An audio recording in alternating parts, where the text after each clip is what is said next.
Jack knelt in the dim glow of his garage, the rusted Harley looming like a forgotten relic under the single hanging bulb.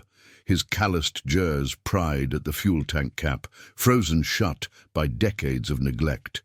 $80 at the junkyard auction, that's all it took. A steal, or so he thought, until the cap gave way with a metallic screech, spilling a cascade of dull, ancient coins onto the oil-stained concrete. He froze. Not loose change. These were heavy, tarnished medallions etched with faded eagles and cryptic dates from the 1800s. Jack's heart hammered as he scooped a handful, the weight unnatural, the gleam peeking through grime hinting at gold beneath. Who hides a fortune in a motorcycle tank? His mind raced. Old prospector, smuggler. The bike dated back to post-war years, but these coins screamed older secrets. If you're hooked on tales like this, hit that subscribe button now, share with a friend who's into hidden treasures, and drop a comment telling me where you're watching from. Let's build this community together. Jack's garage sat on the edge of Rusty Hollow, Ohio, a fading steel town where winters bit deep and summers sweltered under endless humidity. At 42, he'd sunk 15 years into wrenching bikes for locals who barely paid the bills. Divorced twice, no kids, just the hum of engines and the sting of cheap whiskey on off nights. This Harley, found it buried under tarps at old man Hargrove's estate sale. Guy passed quietly in his sleep, leaving junk to settle debts. Jack bid impulsively, figuring parts alone would flip for triple. Now, staring at the hoard, doubt crept in. Legit D or curse waiting to unravel. He sifted through them carefully, stacking dozens on his workbench. Liberty Head gold dollars, some Morgan silver rounds, rare stuff untouched by time. A quick phone flashlight revealed engravings, San Francisco mint marks, 1890s vintages. His buddy Rico, the pawnshop guy, would know values, but calling now felt risky. What if word spread? Small towns devoured secrets like rust-ate metal. Jack pocketed a few samples, wiped sweat from his brow, and resealed the tank with duct tape. No one else around, yet. Dawn broke gray the next day, fog rolling off the Ohio River. Jack hauled the bike inside proper, chains rattling as he locked the garage door triple time. Coffee black, hands steady now, he fired up his ancient laptop, cross-referencing images online. Matches everywhere. These weren't fakes. Melt values alone topped thousands per coin. But quantity? He estimated hundreds crammed in there, maybe millions total if auction fever hit. His pulse quickened. Freedom from grease monkey drudgery. Pay off the mortgage eating his trailer? Or draw sharks, IRS, estate lawyers, Hargrove's greedy kin? By noon, he met Rico in the shop's back alley, away from prying eyes. "What the hell, man?" Rico whispered, eyes bulging at the samples under the table. "These are Civil War-era mules, mutated dyes, super rare. One sold for $50K last year." Jack leaned in. Tanks packed. Full count could be. "Insane!" Rico whistled low. "Hargrove? That hermit? Folks said he scavenged river wrecks his whole life. Maybe Civil War payroll stash, lost in a raid." Jack's gut twisted. Hargrove never mentioned it. Legal, dares keepers on junkyard scrap, but estates fought dirty. Tension built as days blurred. Jack worked nights, stealthily emptying the tank into coffee cans hidden under floorboards. Each coin a whisper of possibility and peril. Whispers started. A cousin of Hargrove's sniffed around town, asking about the auction lot. Jack ignored calls from unknown numbers, paranoia sharpening his edges. He dreamed of the coins multiplying, burying him alive. One stormy evening, thunder cracking overhead, headlights pierced his garage. A black SUV idled outside. Jack gripped a wrench, peering through grimy glass. Two suits stepped out, city types, not locals. Hargrove's nephew? Feds? The knock echoed like judgment. "Mr. Harlan, we need to talk about that motorcycle." Jack's breath caught. The tank sat innocent now, empty and gleaming. But the cans beneath? A fortune ticking like a bomb. He cracked the door, voice steady. "What's this about?" The taller suit flashed a badge. Not police, private investigator. Estate claims the bike. Contents belong to heirs. Jack's mind spun defenses. Junkyard title in his name. But proof, slim. Rain lashed as they pushed inside, eyes scanning. "Open it up," the second demanded. Jack hesitated, then twisted the cap. Empty void stared back. "Just rust and gas residue," he lied smooth. They poked, prodded unsatisfied. "We'll be back with a warrant." Tires spun mud as they left. Alone, Jack exhaled. The coins burned in their hiding spots. Sell slow through Rico, liquidate overseas, or walk away rich but hunted. Dawn promised no answers, only the grind resuming, until the next knock. Jack wiped the grease from his hands on a rag that had seen better days. The garage light flickering like a hesitant heartbeat. The Harley sat under the tarp, innocent as a sleeping dog, but he knew better. Another knock rattled the side door, sharper this time, insistent. He froze, pulse syncing with the rhythm. Not the cops, not yet. "Rico." He cracked the door, chain still latched. Rico's shadowed face peered in, eyes darting like a fox in headlights. "Jackie boy, you look like hell warmed over. Heard you scored a relic yesterday. That rust bucket singing yet?" Jack unlatched, pulling him inside. Rico was all wiry energy, tattoos snaking up his neck like forgotten rivers, the kind of guy who'd fence a stolen watch or hotwire a chopper without blinking.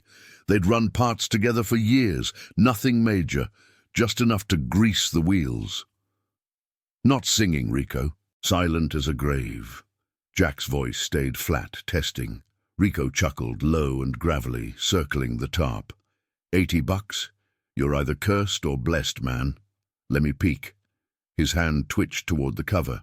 Jack blocked him, casual but firm. "Later. Coffee first." He poured 2 mugs from the percolator, black as midnight oil. Steam rose, buying seconds. The coins, those gleaming secrets stuffed in every crevice of the tank, frame, even the battered saddlebags, whispered possibilities. 145 million. Not paper, pure metal. Old gold sovereigns, platinum rounds, collector rarities stacked like forgotten fortunes. Who dumps that in a junker? Mob drop gone wrong. Heist crew scattered. Rico sipped, eyes narrowing. "Spill it, Jack. You called at dawn, voice like you'd seen ghosts. What's under there?" Jack leaned against the workbench, torque wrench in easy reach. Something big. Too big for local hands. He described the D in fragments. No numbers yet, just the weight, the shine. Rico's grin faded into calculation. "Hellfire. That's play money territory. Feds, cartel wash." Rico paced. Boots scuffed concrete. "We move slow. Coin shows in Reno, Vegas contacts. 10% cut, I handle the dance. You keep the day job. Play dumb." Jack nodded. Mind racing circuits. Rico's network spanned borders, safe for small scores, but this, one slip, and they'd both vanish into questions no garage could answer. Outside, a truck rumbled past, too slow. Jack's neck hairs stood. Paranoia or prelude? They pried the tank again, coins spilling like metallic rain onto the oil-stained floor. Rico whistled, scooping a handful. "These ain't pennies, brother. Eagles, Krugerrands, values in the melt alone, but collectors, skyrockets." He bit one, nodded approval. Jack bagged a sample, 50 pieces, light enough to pocket. "Test run. You take these. Gauge the water. I sit tight." Handshake sealed it, but Rico lingered. "Watch your 6, Jack. Junkers like that got stories. Owners don't forget." Door clicked shut behind him, leaving echoes. By noon, the shop buzzed with locals. Tires rotated, chains lubed. Jack worked on autopilot, smile mechanic tight. Mrs. Hargrove's Yamaha purred out, her tip jangling like mockery. Phone buzzed, unknown number. He let it ring, gut twisting. Afternoon dragged, sun baking the asphalt into mirage waves. A black SUV idled across the street, tinted windows staring. Delivery guy? Or eyes? Jack ducked inside, heart hammering staccato. Sell slow Rico's way or bolt? Overseas whispers tempted, Dubai vaults, anonymous wires. Evening fell, neon signs flickering alive. Rico texted, sample hot, buyer in Tulsa tomorrow, 20 large easy, more. Jack's thumbs hovered. 20 grand, seed money to vanish, rebuild, but the rest? A fortune magnetizing trouble. He welded a false panel into the Harley's frame, coins nestling deeper, sweat beaded, torch hissing secrets. Headlights swept the lot. Sheriff's cruiser, routine patrol. Jack killed the flame, breath held. It cruised on. Midnight oil change for Old Man Wilkins. Stories of glory days filling the air. Jack nodded, mind elsewhere. Coins burned hotter now, a siren call. Dreamed of islands, clean slates. Woke to another knock. Dawn again. No, Rico. Breathless. Change of plans. Buyer backed out. Heat's on. They know. Jack's wrench slipped, clattering. Who were they? The knock that started it all echoed louder. If you're hooked on Jack's high-stakes gamble, smash that like button, subscribe for the twists ahead, and drop a comment. Where you watching from? Share with a friend who loves a good underdog thriller. Rico slammed the door, barricading it with a toolbox. SUVs circling town, asking about a rusted Harley sale. Your name's out there. Jack's world narrowed to the workbench, options evaporating like spilled gas. Fight, flee, or fold. The pile gleamed under the lamp, mocking his grease-black hands. One wrong move, and the dream fortune turned nightmare chain. Jack's jaws trembled as he shoved the coins back into the tank, the metallic clink echoing like a countdown in the empty garage. Sweat beaded on his forehead, mixing with the grime of a dozen oil changes. Outside, the Nebraska night pressed against the windows. Wind rattling the loose pane like impatient knuckles.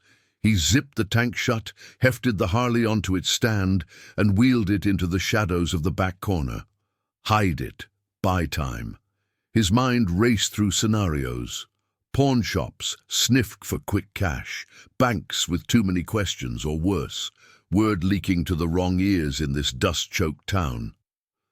Dawn crept in grey and unforgiving, painting the garage floor in stripes of light. Jack brewed coffee black as engine sludge, nursing the mug while staring at the bike shrouded under a tarp.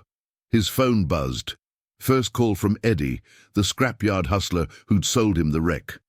Heard you scored big yesterday, Jackie boy. That old hog worth more than $80. Jack's grip tightened. Eddie's voice slithered through the line. Casual but probing, like a wrench testing a loose bolt. Nah, just a parts donor. Frame's toast. He hung up, heart pounding. Eddie knew too much already. Always did, with his network of junkers and fences spanning the plains. By noon, the first real shadow loomed. A black SUV pulled up outside, tires crunching gravel like teeth on bone. Out stepped Harlan, the local bank manager, all pressed slacks and false smile, flanked by a deputy whose badge caught the sun. Jack wiped his hands on a rag, forcing calm as they entered. Morning, Jack. Word's going around about a D. Old bike, huh? Folks say it belonged to Silas Crow, that recluse up on the ridge who vanished last winter. Harlan's eyes scanned the bays, lingering on the tarp. Silas. Jack remembered the rumors, the hermit hoarding savings from decades of odd jobs, never trusting banks. The tank's weight suddenly made sense. A lifetime's nest egg hidden in plain rust. The deputy shifted, hand resting near his holster. Mind if we take a look? Protocol for unclaimed property. Jack's throat went dry. Fight. Claim it as salvage. Flee meant running from his shop, his life. Fold, and watch it vanish into some auction. Sure, he muttered, leading them to the tarp. He yanked it off slow, revealing the Harley innocent as a sleeping dog. Harlan peered at the tank, flipped it open. Empty. Jack had played it smart. Dumped the coins into a buried oil drum under the floorboards last night, camouflaged with dirt and spare parts. Nothing here but rust, Harlan said, disappointment etching his face. They left with warnings about reporting D's over $1,000, tires spitting gravel in retreat. But tension coiled tighter. Eddie called again that evening, voice oily. Saw the suits leave, hiding something shiny. Jack paced the garage, shadows lengthening. Eddie wasn't just a seller, he was a collector of secrets, running side gigs, fencing hot parts across state lines. Rival mechanics whispered about his cutthroat deals, underbidding jobs to starve out competition. Jack had borrowed from him once, after his divorce drained the shop's coffers. That debt lingered like bad fuel. "Drop it, Eddie, it's junk." But Eddie's laugh said he smelled blood, or gold. Night fell heavy, stars pricking the ink-black sky over less cornfields. Jack pried up the floorboards, the coins spilling out in a cascade of tarnished promise, $145 million in rare silver dollars, pre-1965 mints stacked like forgotten dreams. He ran his hands through them, calculating, melt them down, launder through anonymous sales, one coin at a time, online auctions masking the flood. But Harlan's visit proved the net was closing. Silas's kin had surfaced, a nephew from Omaha filing claims. The town buzzed, bar talk of treasure hunts, eyes watching Jack's every weld and talk. He loaded a duffel with a sample haul, 50 grand's worth, and drove out under cover of moonless dark toward the state line. Interstate hummed beneath the tires, radio crackling weather warnings for storms rolling in from the Rockies. Paranoia gnawed, headlights in the rearview, a phantom tail. Eddie, deputy. At a deserted rest stop, he buried the bag under loose earth, marking it with a rusted hubcap. Back home, the garage felt like a trap, every creak a footstep. Days blurred into a grind of feigned normalcy. Jack rebuilt engines with mechanical precision, but his mind mapped escape routes.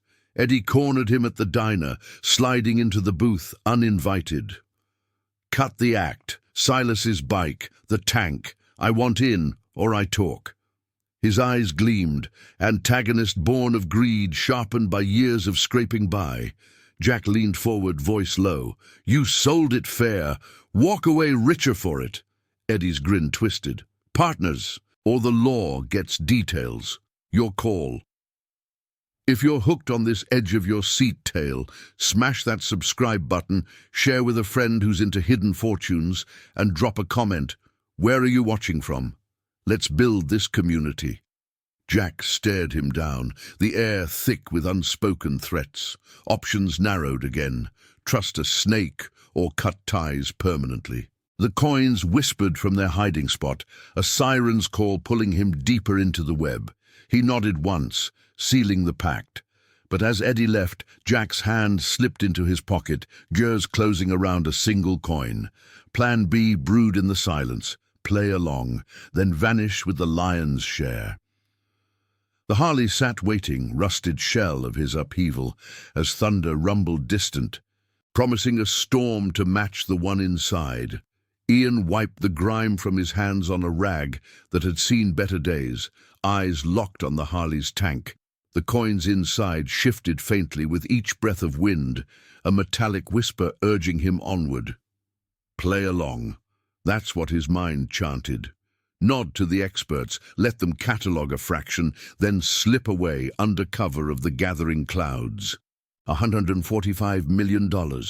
Not a dream. Real weight, real gleam under the shop's flickering fluorescence. He pried the tank lid loose with a crowbar, the rusted seal giving way like a reluctant confession. Coins spilled in a controlled cascade onto the workbench. Old silver dollars, half eagles, foreign pieces etched with forgotten kings. Each one a fortune in miniature. His jaws trembled as he sorted them into canvas sacks, heart pounding against his ribs. $80 for this beast at the scrap auction. Fate's cruel joke, or his ticket out. Footsteps crunched outside. Ian froze. The sheriff's cruiser idled at the curb, lights off but unmistakable. Deputy Harlan stepped in, rain starting to patter on the tin roof. "Heard you hit the mother lode, Ian. Feds are en route from D.C. They'll want chain of custody on every piece." Harlan's eyes scanned the spill, narrowing. "You touch any?" Ian forced a grin, casual as engine grease. "Just checking for leaks. Wouldn't dream of pocketing history." Lie smooth as oil. Harlan nodded, but lingered, thumb hooked in his belt. Thunder cracked closer, vibrating the tools on the walls. Ian's plan hinged on speed now. Stash the bulk in the truck bed, under tarps, before the suits arrived. Harlan clapped his shoulder. "Smart man. Split it fair, and you're set for life." The deputy left, but the pressure mounted. Ian worked faster, sacks filled, 20, 30, each heavier than the last, pulling at his arms like anchors. Sweat beaded despite the chill. What if Harlan suspected? What if the original owner surfaced, some ghost from the bike's past claiming it all? The Harley had no VIN match in records, rusted plates from the 70s, abandoned decades ago probably. His D, his rules. Rain hammered now, turning the yard to mud. Ian dragged the sacks to his old Ford, muscles burning. Headlights pierced the downpour. 2 black SUVs, government plates. Agents in crisp suits, umbrellas blooming like black flowers. Lead agent, a woman with steel-grey hair and sharper eyes, introduced herself as Kessler. "Mr. Blackwood, we'll secure the site. Full inventory starts at dawn." Ian nodded, playing the Orshucks mechanic. "Yes, sir. Ma'am, tank's right there. Help yourselves." Kessler's team swarmed the bike, floodlights cutting the storm. Ian slipped back to the truck, rain masking his moves. 1 sack, 2, loaded quiet as a shadow, but Kessler turned. "Everything from the tank, Mr. Blackwood. No side deals." Her voice sliced the raw. "Did she know?" Ian's pulse thundered. He zipped the tarp, feigning a cough. "Just tools, agent. Shop stuff." Dawn crept in grey, the team cataloguing under tents. $12 million verified so far. Mostly what Ian left behind. The rest, his vanishing axe seed. Kessler pulled him aside as they packed. "Unclaimed hoards like this, Treasury takes half after taxes, rest split by Deere's law. You play straight, you walk with maybe 20 mil. Ian's jaw tightened. 20. After the vultures, no. His sacks held the lion's share, 133 million easy. Drive north at dusk. Cross into Canada under new plates. Mechanic shops up there paid cash. New life, new name. Yet doubt clawed. Harlan's words echoed, fair split. The town had been good to him. Loans when times soured, beers after shifts. Greed twisted like a seized piston. What if they searched the truck? Dogs, scanners, prison bars for theft from federal custody. He revved the Ford as the team departed, sacks shifting behind him. Kessler's SUV tailed at a distance. Paranoia or trap? The road wound through pine thickets, rain easing to mist. Ian's knuckles whitened on the wheel. Pull over, confess. Or floor it. A radio crackled in his cab. Stolen police band. Suspect vehicle, black Ford, heading 101 north. Possible hoard concealment. Harlan's voice. Betrayal burned. Ian punched the gas. The chase ignited. Tires screamed on wet asphalt. SUV lights flared in the mirror. Sirens wailed, closing fast. Ian swerved into back roads. Mud flying, sacks slamming, heart in throat. One wrong turn, and it all crumbled. He ditched the truck in a ravine, sacks on his back, plunging into the woods. Branches whipped, lungs burned, freedom or folly. Coins jingled faintly, mocking. Miles later, panting in a clearing, Ian dropped the load. Dawn's light revealed a figure ahead, Kessler, flanked by deputies, guns drawn but steady. "End of the road, Blackwood." He raised hands. Plan shattered, but in the chaos, one sack had split, coins scattered like stars in the mud. Kessler knelt, eyes wide. "Not all lost, not yet. If this tale's got you on the edge, smash that like button." Subscribe for more hidden fortunes uncovered. Share with a friend who'd chase this dream, and drop in the comments where you're watching from. The standoff stretched, tension coiling tighter than a mainspring. Ian's mind raced. Bargain? Bluff? The coins gleamed, promising everything and nothing. The old man's eyes narrowed, his knuckles whitening around the fence post he'd driven all the way from Boise to grip like a lifeline. "That bike's been in my family since '72, he growled, voice gravel over steel. "Sold it quick 'cause I needed cash for the farm. But those coins, hidden by my granddad during the rough years, they're ours." Ian's pulse hammered in his temples. Sweat traced cold paths down his spine, despite the midday blaze baking the garage asphalt. He'd pried open the fuel tank just yesterday, after hauling the rusted beast home for $80 at a forgotten auction. Gold and silver coins had spilled out like forgotten promises, centuries-old rarities stacked neat as a bank vault, appraised overnight at a staggering fortune that could eclipse his wildest grease monkey dreams. But now, this ghost from the past loomed, flanked by a deputy whose badge caught the sun like a warning flare. Bluff or truth? Ian's calloused jaws twitched toward his phone, where photos of the bill of sale glowed. Legit purchase. Chain of custody clear as engine oil. Still, the weight of it all pressed down. Lawyers, claims, less grind of proving what was his. "Show me the papers," the deputy said, voice flat as a torque wrench. Ian slid them across the workbench, steady despite the storm inside. The old man scanned them, face crumpling like worn leather, silence stretched, broken only by the distant roar of semis on the interstate. "Ally," he exhaled, shoulders slumping. "Bill's real. Saw the auction lot myself, but those coins, they were never meant for eBay." Tension cracked like a snapped chain. The deputy nodded, jotting notes. "Ownership transfers with the vehicle, sir. No theft reported.